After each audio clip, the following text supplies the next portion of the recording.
Tens of thousands of football fans came to Highbury. Electrifying.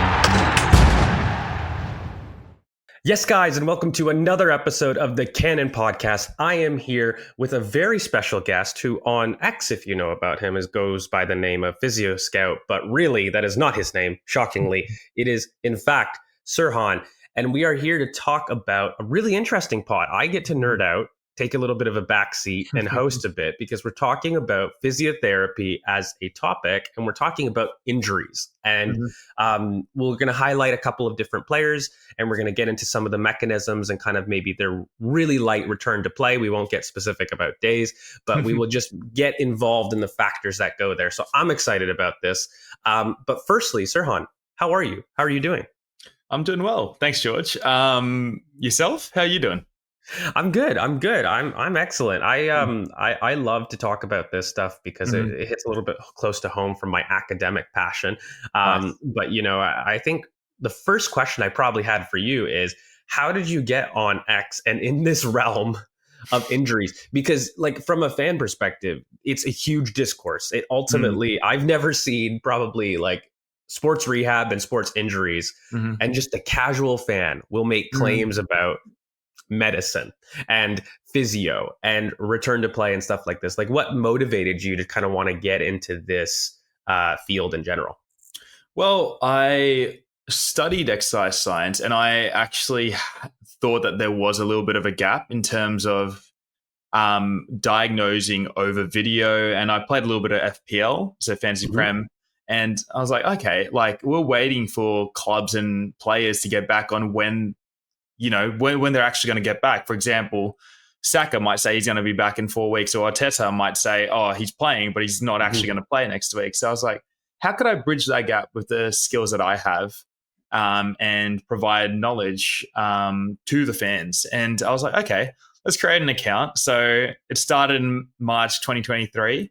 And the more and more I posted, it seemed like people were interested. So I was like, I might as well keep going. So that's where I sort of started off and where I am right now. Brilliant. And, you know, I think one of the things, firstly, is I agree. It's a complete gap because, look, everything's a little bit political, right? Like, let's just call it what it is. Arteta is not alone. Every coach is not going to give you exactly what's going to happen from an RTP standpoint. And I mean, I think even if he did, there is going to be some misconceptions for people that aren't in the field, that aren't or haven't been exposed to that type of stuff, where they might be confused, you know, if a player comes back early or if a player comes back late, which is really the point when fans get upset. And then they start to say, like, you know, is the doctor incompetent? Are the physios incompetent and stuff? And it's more likely to like question those things as opposed to maybe this is just unfortunately how an injury goes. Like, what's your commentary on how maybe not every injury is the same? Like an ACL tear for me is not going to be the exact same physio with, you know, an ACL tear from somebody, from yourself, or even from these athletes. Like, there is a bit of, you know, individual input from every physio, despite having like a protocol you follow, right? Yeah. You know, how do you like maybe comment on that journey from a physio's perspective? Yeah, so basically on what you touched on, the ACL example, there is a thing where we call time-based and criteria-based. So I could give a recovery time, which I usually do on X, where I say ACL, you typically see players return around 9 months. But quite like honestly, a lot of the time players do come back late or early based on how well they do during rehab. It's very person dependent, just like all aspects of life, really. So, for example, the last stages of an ACL tear is a sport-specific stage, and whether they do return to full training. And that in itself is very dependent, whether they've actually had a second ACL tear, first ACL tear, whether their hamstrings are all right, are strong enough. There's so many different factors from individual to individual in terms of getting back, as opposed to just picking a time and saying, okay, you're returning at 9 months. It's really dependent on the person. Yeah, and it's just to play off that example, and then we're going to get into like player specifics. So with the ACL, for example, when you're talking about that sport specific criteria, and we're talking about testing the hamstrings, I know this is a very easy question. It's not as simple as saying, I think your hamstring's good, right? Mm. Like what are some of the tests that maybe you might do as a physio, or even what you think like some of the clubs might do to kind of evaluate next steps and progression to like the next step as a physio? Is it as simple as I think you're good after watching some physio, which I know it's not, but what is kind of the process involved behind the scenes? There's a huge like biopsychosocial element to it, whereas you could actually talk about the psychological factor. A lot of these athletes are already quite good psychologically. They want to get back as soon as possible, right? Mm-hmm. But for example, if someone might have a second ACL tear, they might be a little bit less confident to get back. On the strength side of things, for example, your hamstring strength, you sort of want to compare from one leg to the other, the unaffected to the affected side. Whether it's 95% the same or if you're actually 85%, that's where you wouldn't take the person straight back into sport as well. You'd also want to consider like how well they're doing at training, whether they're actually integrated into full team sport straight away. There's so many different aspects biomechanically, whether like they look, because a lot of these players are filmed from previous games, previous training sessions, previous like videos that you have in your files as a club. Whether they're actually moving very similar as well to previously. There are a lot of different aspects, and fans do miss a point sometimes where to take in all things considered.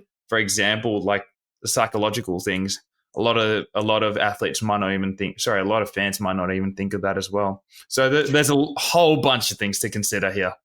Yeah, and I mean, like, we might as well just get into it. I mean, into some specific sport examples here, because like that's just a brilliant overview. And I echo, because I mean, the psychological thing, I think people don't realize like tearing something is traumatic. Like, Yeah, absolutely. And it's not in the sense that they're afraid, where they're maybe afraid of that one pain. And it's something that's reactive. It's not even sometimes something probably that they can consciously stop. Like if I go into a challenge that I've known I've torn my ACL in something similar, I'm just naturally going to be hesitant in doing it. And like working through those things is part of rehab. It's not just, oh, you're strong, you're good to go. And like it's a flicked switch. It is this kind of a process. And, I think the number one thing that fans care about is if their players are okay. And I'm going to do that to you. And I'm going to tell you, when is Saka and everyone coming back? But no, I'm not. We'll start with some of like the Arsenal specific injuries. And I think like we'll start with Havertz right away. So it was kind of an interesting diagnosis for somebody that might not know. Like there was claims of a potential loose body and arthroscopic kind of procedure to go in and have a look. We weren't given a ton of clarity. What's your kind of commentary on Havertz in terms of what he's had and kind of what we're looking at as far as like maybe a really rough timeline with him? Yeah, so like you mentioned, there isn't a clear timeline, and it's very there are things that are sort of not sounding right. So, for example, Arteta is saying he's going to be out for a long time. We're going to wait for scans. However, based off what I've seen, right, I feel like the loose body fragments rumor is probably true, and he's had a knee arthroscopy to actually fix that. So they tried conservative management, is from my understanding, and usually that you would try to trial that for a couple of weeks, but they've sort of jumped the gun early and just gone straight to surgery. And what's happened here is, under the assumption, is the arthroscopy is to remove the loose fragments of the cartilage in the knee. And the players might feel sort of catching or locking, for example, but it's not usually from one specific mechanism. This is something that builds over time. So something might break off, and then you might need to do surgery to remove that. But in terms of timeline, we're looking at around 4 to 6 weeks. Sometimes, if there is underlying cartilage damage, it might go up to 8 to 10.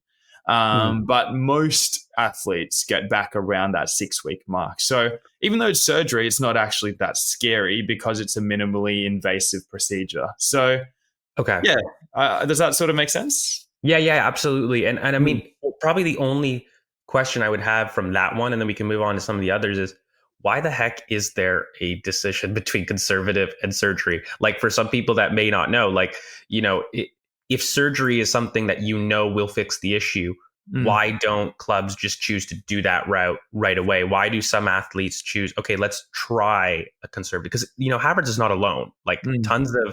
there's tons of injuries like this that, you know, have a decision to make, but like what goes into the decision between conservative to eventually surgery? Yeah. Well, in terms of that, there are some athletes that might feel like it's just a little niggle, whereas it might get worse and worse, and that's where you Mm. want to sort of do something about it, right? Conservative management is usually, as we sort of grow in terms of the physio scene, that is usually the preferred way, just to make sure, okay, it's not actually a massive procedure. Let's try to rehab it, and if it doesn't get rehabbed, then we need to do something about it. Luckily Mm. for habits, the alternate strategy is surgery here, but it's not a long procedure. So conservative management is always the preferred method because obviously we don't want a surgeon to dig into our knee, for example, because that Yeah. might take a while to recover. So it's always worth it to even trial for a week or two, which is what happened in Habits' scenario. It was barely a week where they Yeah. actually decided to just go for surgery. So yeah, that's why we sort of have a consideration of whether we do one or the other. Okay. Yeah. No, brilliant. And you know what? I mean, look, I think us as Arsenal fans, given the season that we had last year, any time to have three major injuries that we're talking about right now, and not even including Jesus at this Mm. point, it's kind of one of those PTSD moments that when Yeah. they go down, you're like, of course, it's one of those again. Mm. But none more so than your talisman, like Saka. If we Yeah. can't count on Saka to be consistent this season, then I think you can kiss away a title no matter what. And probably the one question I'll look at with Saka with you is like quickly, what's your initial thoughts on the injury? Mm. And was there anything that we, Arsenal and Saka, could have done to stop this, from happening so soon after coming back and from his injury, I guess, last year? And is it at all related, in your opinion? Yeah, it can be related. So what happens when you have such a major surgery, right? This wasn't a grade 1, grade 2 tear. This is last season's injury I'm talking about. When you have a grade 3 tear where you need surgery on it, it does sort of hamper you in one way or another. And I think in this sense, he's probably put a little bit more compensation onto his other side. So it wasn't the same hamstring Mhm. where he actually did his surgery on.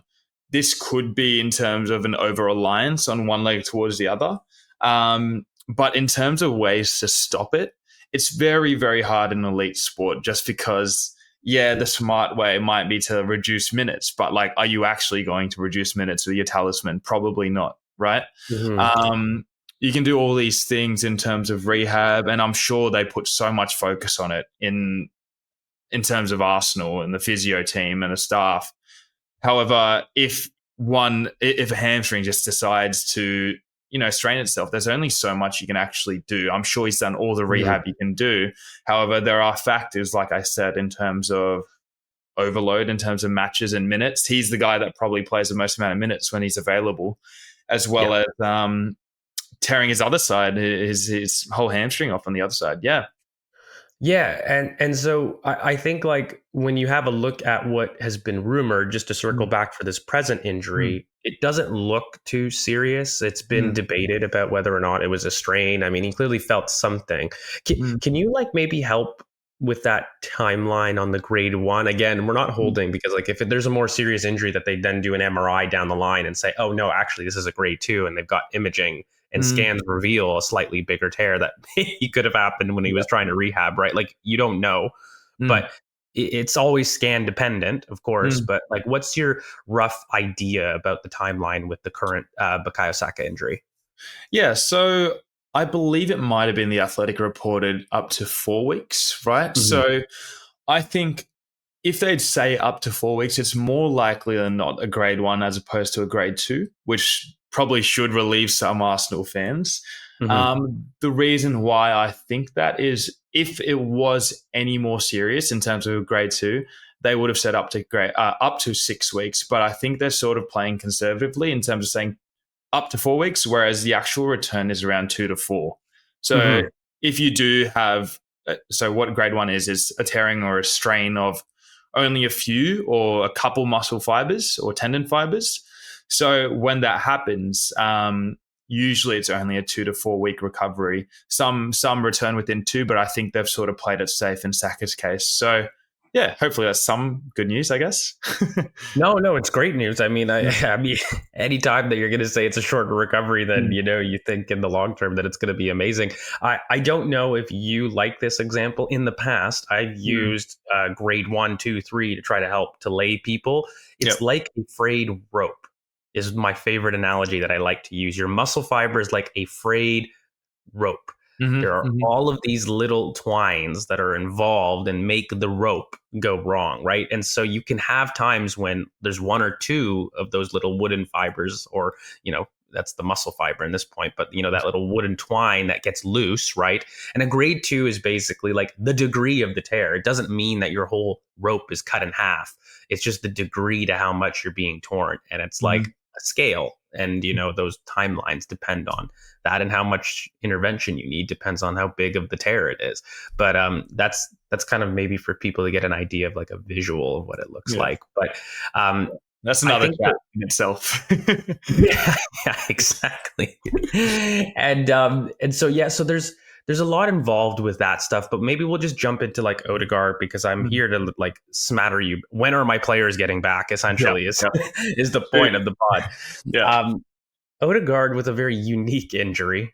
Don't see a lot of potential, shoulder and glenohumeral injuries in football, right? Yeah. Where do you stand on that recovery, and how the heck do you injure yourself like that? I know the fall was weird and it was an awkward fall, but like, how do you get a shoulder injury from something like that? Yeah. Okay. So in this sense, the mechanism, from what I remember, I'm going off the cuff here, is he had his arm pinned to his side and he fell on it, right? Yes. So more likely than not, that's almost certainly an AC joint sprain, so a acromioclavicular joint sprain. And that, as I said, happens when your arm is pinned to your side and you fall and land on the point of your shoulder or just around it, right? Doesn't pop out, but it does sort of strain the tendons around it, right? So, so basically what's happened here is the shoulder tendon fibers have gone stretched. It can get partially torn. However, what we know is Odegaard got named for the Norwegian squad as well. Yeah. And Arteta said, I'm not sure actually what Arteta said. Who knows? I can't keep track. But it doesn't look like a major injury. And a lot of the time with the AC joint, it's more pain management as opposed to, for example, when the tendon fibers actually heal. It's based on player response, and there are injections that you could use to, have some sort of pain relief. However, most of the time, they recover quite fast, right? Low grade sprains usually come back within 2 weeks. In this case, he could also play this weekend. I don't know when this is going to come out, but there is potential for him to play in game week 3. We'll see when it comes out whether that's true or not, but he's been named in the Norwegian squad, so I don't see a major injury here. Hey, that's brilliant. We're knocking them too. Like, our 2 biggest players right now are like fairly short term, which is really great. And Havertz also, to be fair, doesn't seem like a huge timeout. Like, you're looking basically anywhere from roughly 4 to 6 weeks, maximum of 8-ish weeks. In that sense, with an international break in between. So it's like almost, you never want to have somebody injured, but if you did, the start isn't horrible to have that in. And it sounds like everyone's pretty short term, but one player who's not, and maybe we'll just touch on this, a guy that's struggled with injury for a long time since he's been at Arsenal. We're talking about Gabby Jesus, of course, and we see him doing the Rocky montage on Instagram with ropes attached to him and running on the grass and those things. When you see like videos like that, And in my mind, players always send those videos like weeks back to when they do it. Like it's not an in timeline, in my opinion. Like I think they do that on purpose because everybody wants the idea of coming back early to be a narrative. So I think that regardless, like whatever you see on social media is not necessarily a snapshot of their present ability and progression. It's probably something that they did like a week or so ago.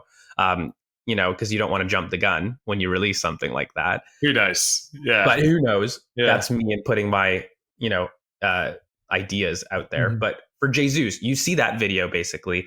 What is like the return like? And with somebody that's been out for so long, is that one more like creative in your return to play as opposed to some of those like shorter injuries? Like maybe he's ready, but like, is that where a physio becomes creative with the athlete and tries to like work with them in the sport specific thing that you were talking about earlier? Yeah. So we did touch on it a little bit earlier. However, ACLs, they do have a protocol in terms of returning.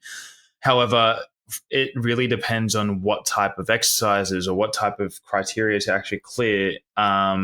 It really depends from physio to physio. There are certain criteria to hit. However, as you saw, like he's done a bunch of different things, which you can actually be really creative on as a physio. So you need to, for example, have same amount of strength on both legs, or at least somewhat similar.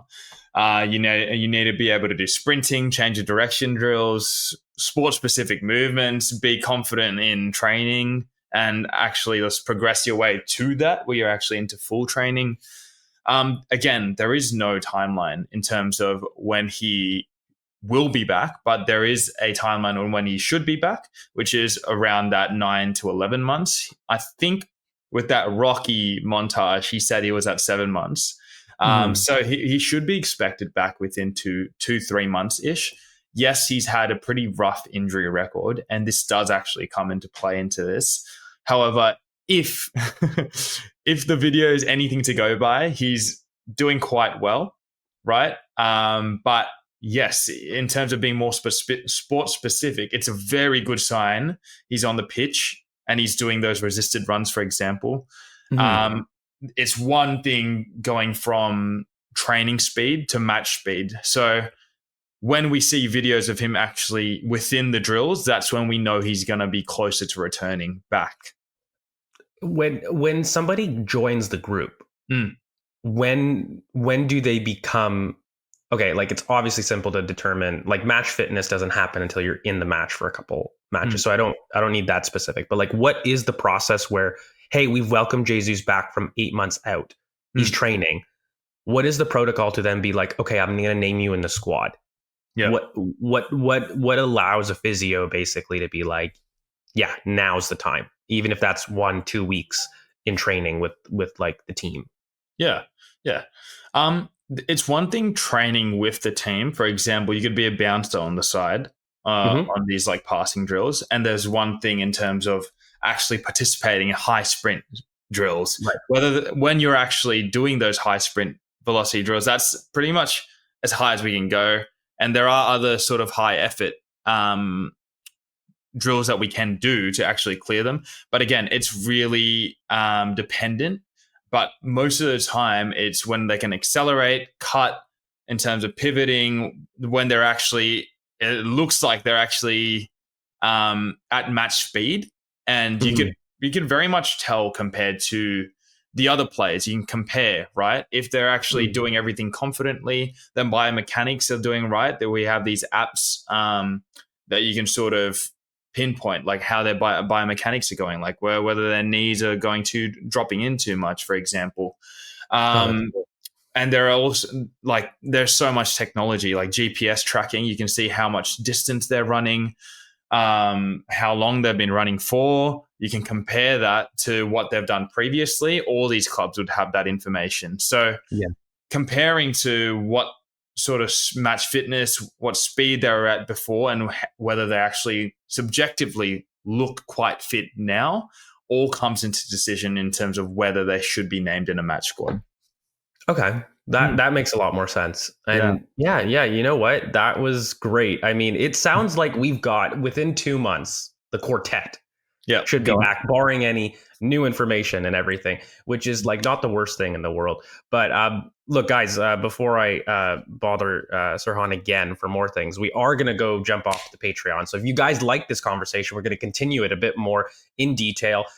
Make sure you guys like, comment, subscribe, all that good stuff. We're going to be doing a lot more pods kind of down in the future, and hopefully a lot more with Sirhan. But before I sign off, I want to give Sirhan an opportunity just to shout out his socials, where you can find him if you enjoyed the conversation. Give him a lot of love in the comments, of course. So Sirhan, where can the community find you? Yeah, so I am on X. I'm on Instagram at Physio Scout. I'm on Facebook too. Wherever you think. If you want to actually match and talk to me directly, I'm on Discord. All that good stuff.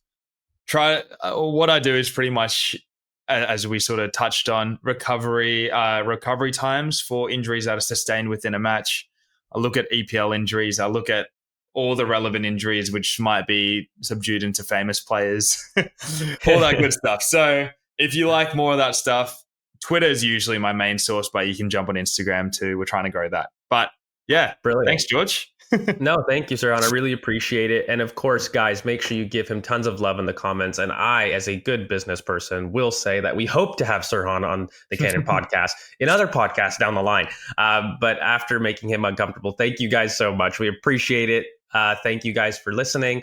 And of course, we'll catch you guys on the Patreon if you'd like to. So make sure you guys click the link down below for a 7-day free trial, where you can access a whole bunch of things, bar just the sports injuries. We've got scouted, we've got rewatches. You know the drill. We've got so much content there, so you can pop on down there if you are so inclined. So thank you guys so much.